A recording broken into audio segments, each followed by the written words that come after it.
Hey, what's going on, guys? I'm going to tell you today about India and World War II. It's part 2 of it. Okay, I talked about how in the previous video that for every Indian that was loyal to the Japanese, 62 more Indians were loyal to the British Crown.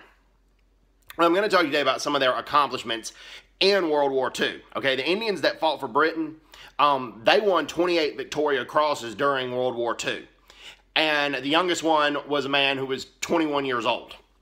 And 28 of them won the Victoria Cross, okay? The Victoria Cross is the highest award somebody can get in the British Army for bravery or for valor.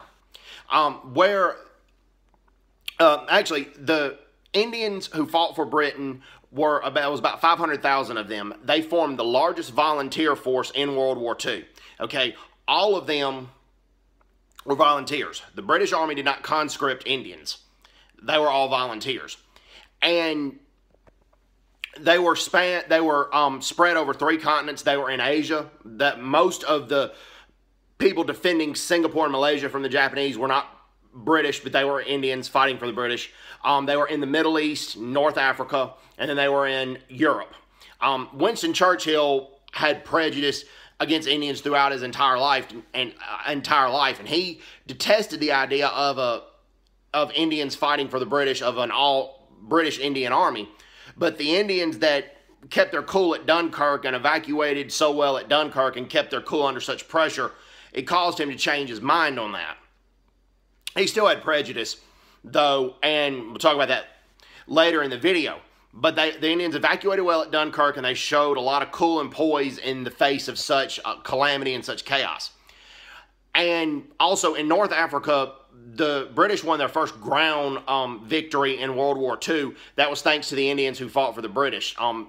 Italy controlled Libya, and they declared war on Britain, and they invaded Egypt. And that would have affected Britain's vital oil interest in the Middle East. Well, the Indians who fought for Britain were responsible for Britain's first ground victories in World War II. That when Italy tried to invade Egypt, the Indians who fought for Britain, they repelled them. Okay? And then where they really shined the most, though, was at Imphal and Kohima. Okay, Imphal and Kohima, they repelled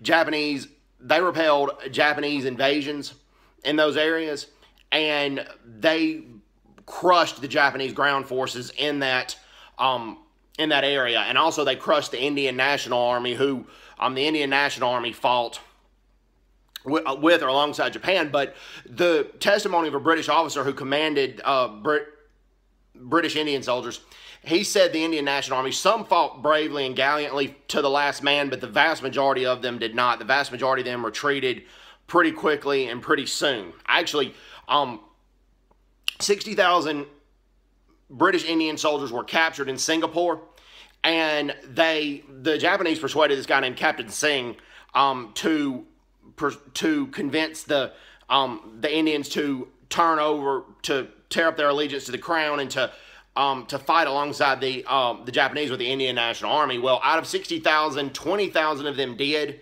but a lot of them regretted it. And Captain Singh, actually, when he saw that the Indian National Army was going to be nothing more than a puppet to the Japanese army, and he realized how brutal Japanese imperialism would be, he resigned. He realized he made a mistake.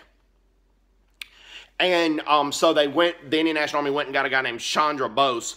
And Chandra Bose had been traveling to Berlin, and he tried to convince Hitler to liberate India, but Hitler said he admired British rule in India. So he went to the Japanese, and the Japanese were nice to him, but it was only on the surface, and he was fooled by them. When the Indian National Army was crushed in Burma, at Imphal and Kohima, Chandra Bose fled Burma, and he died in a plane crash on his way back to Tokyo. And that's the reality of it. That's just the cold, harsh reality. I mean, the British were brutal to India, but the Japanese were much more brutal to them. And as I mentioned in the previous video about massacring a hospital, but also what the Japanese would do if they captured British Indian soldiers, or British soldiers for that matter, they would use them for target practice. They would use captured POWs for target practice, and to make sure they were dead, they bayoneted them to death after the target practice. It's just a sick, sadistic situation. And that's how brutal the Japanese were to them. And I'm going to do previous videos going into further details about some of the stories of valor, particularly with the battles of Imphal and Kohima. But anyways, hope everyone's doing well. Take care. God bless everybody. Bye-bye.